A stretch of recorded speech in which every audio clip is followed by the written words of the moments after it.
Jesus disse, cuidado com o fermento dos fariseus e o fermento de Herodes. Isso, não é isso? Isso. Que história é essa?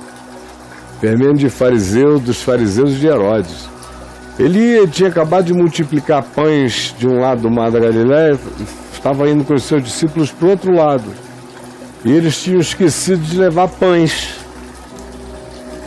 Aí Jesus ouviu aquela conversa, não temos pão, não temos pão.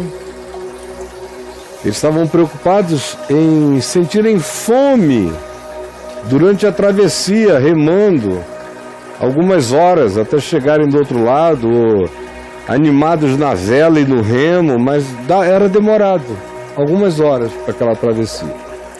E eles estavam com medo de passarem fome no trajeto. Começaram a dizer, poxa vida, como é que a gente acabou de vir de uma multiplicação de pães e não trouxemos pão? Só tinha um pão. E eles começaram a falar disso, aí Jesus mudou o assunto. Aproveitou a história do pão e introduziu o tema do fermento. Do fermento. E falou, acautelai-vos. Aí você tem esse texto em Mateus, em Marcos e em Lucas. Acautelai-vos, não do não terdes pão. Isso é bobagem, vocês não viram? Eu acabei de multiplicar ali. Multiplicar 5 pães e 2 peixinhos para uma multidão de 5 mil, 6 mil, 8 mil. E aqui a gente tem um pão para 13. Então tem um excesso de pão aqui nesse barco, inclusive. A preocupação não é essa, não é com pão, é com outro tipo de coisa que você está ingerindo, botando para dentro. Por isso, ele diz, aqui nos nossos dias, tomem cuidado com a penetração sutil, porque o fermento tem como característica essencial a penetração sutil. Ele vai entrando e incha, vai fazendo crescer, ele exacerba, ele superlativiza a massa, ele infla a massa, ele produz esse inchaço. E Jesus disse, cuidado com o fermento dos fariseus. No Evangelho é só ler os fariseus o dia inteiro querendo se meter. Ele não pode ir na casa de amigos que chegam fariseus lá. Onde ele vai tem fariseu. Cheira o saco, tem fariseu que chega antes. Tem grupo de fariseus nas cartas de Paulo e no livro de Atos que a gente vê que vão em equipes antes de Paulo chegar, para já chegarem odiando e boicotando a palavra de paz do homem. Então cuidado com os fariseus. Os fariseus estão em todos os lugares, e quando os fariseus também se unem ao fermento de Herodes, que é o fermento da política manipuladora. Herodes era um grande manipulador, era um cara, duas caras, ele falava uma coisa veemente para o seu eleitorado. Ele tinha um eleitorado que era chamado de o Partido dos Herodianos. Os Herodianos. Você lê aí no Evangelho. Então vieram os capitães do templo e os herodianos. Era o partido de Herodes. Sim. Quando herodianos e fariseus se juntam, o fermento é poderoso. É forte. Que chega em nome daquela hipocrisia de cometer os seus ódios em nome da pureza racial. Os judeus, fariseus tinham isso. Pureza étnica. Os judeus já foram muito arianos. Já foram muito arianos. Hoje é que você encontra milhares e milhares de judeus de todos os tipos, porque eles se misturaram também. E em Israel tem uma quantidade enorme de judeus etíopes negros. Mas nos dias de Jesus havia um arianismo no judaísmo étnico. E os fariseus eram um dos principais grupos que representavam esse espírito. Era o mais fervoroso, o mais persecutório, o mais mobilizado, o mais histriônico, o mais aparatado, o mais politicamente engendrado e articulado em todos os setores. e que tinham grupos mobilizados para saírem perseguindo os diferentes. Sendo os fariseus do primeiro século. Eles é que estão protagonizando quase todos os choques com Jesus. E os herodianos tinham interesse, sobretudo político, de não perderem o poder de Roma, queriam ter uma relação com o Trump romano. Sei, cara. Queriam ter um vínculo com Trump. Com Trump? Os herodianos queriam se alinhar com Roma, para eles serem os garantidores de repetirem Roma dentro de Israel. Olha isso. Repetirem a mesma política romana dentro de Israel.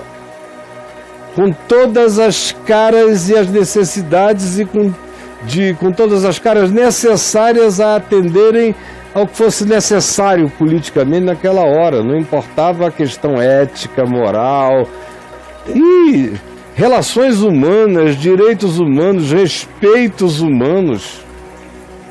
Tudo isso tinha sido aniquilado pelo capricho do poder e de não perder o alinhamento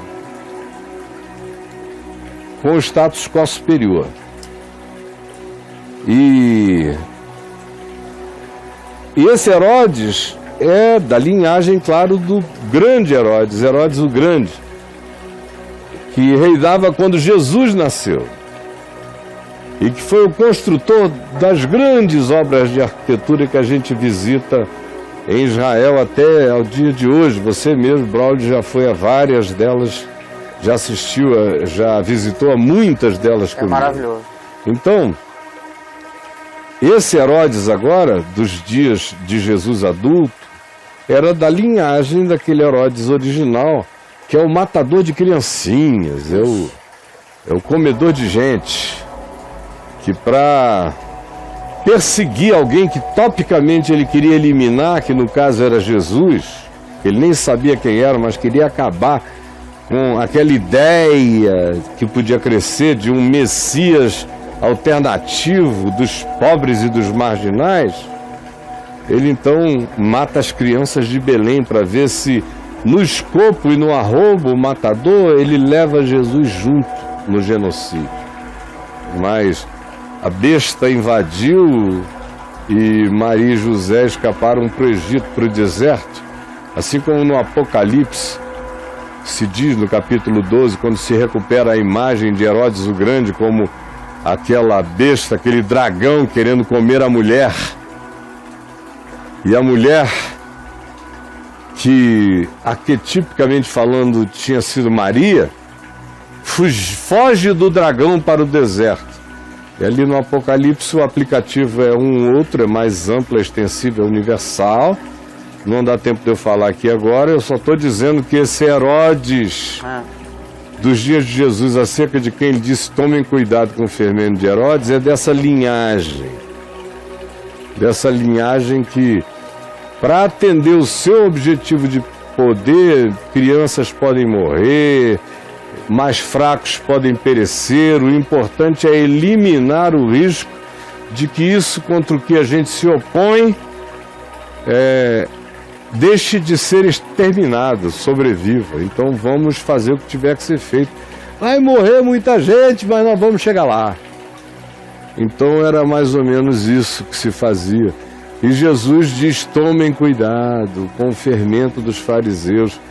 O que nós temos hoje acontecendo nos Estados Unidos e também no Brasil, em alguns outros países, é a junção mesmo, o casamento do fermento dos fariseus com o fermento de Herodes. É a religião na sua hipocrisia, nas suas fobias, abençoando quem quer que politicamente diga eu represento o seu interesse. Tomem cuidado, Jesus disse, porque esse fermento entra, cresce. O interessante é que ele não falou isso para as multidões, ele falou isso aos seus discípulos dentro de um barco. Ou seja, o público-alvo dele eram os discípulos. É uma advertência para discípulos, para quem diz que creu. Tomem cuidado. Tomem cuidado, o problema não é comida nem bebida, é vocês se deixarem penetrar, inchar, inflar, possuir pelo fermento dos fariseus e pelo fermento de Herodes. Tomem cuidado. E a moçada não entendeu até hoje. Tem 2000 anos já que o pessoal não entendeu. Antes não tinham entendido, porque Israel caía nisso o tempo todo, né? E todo mundo. E continua assim, e nem querem entender, brother. A verdade é essa. Você veio, por exemplo, eu vim ao mundo preparado para ser uma voz que clama no deserto. Eu nunca achei nada além disso. Eu achei que eu ia ser a vida inteira rejeitado. Eu já nasci preparado. Já nasceu.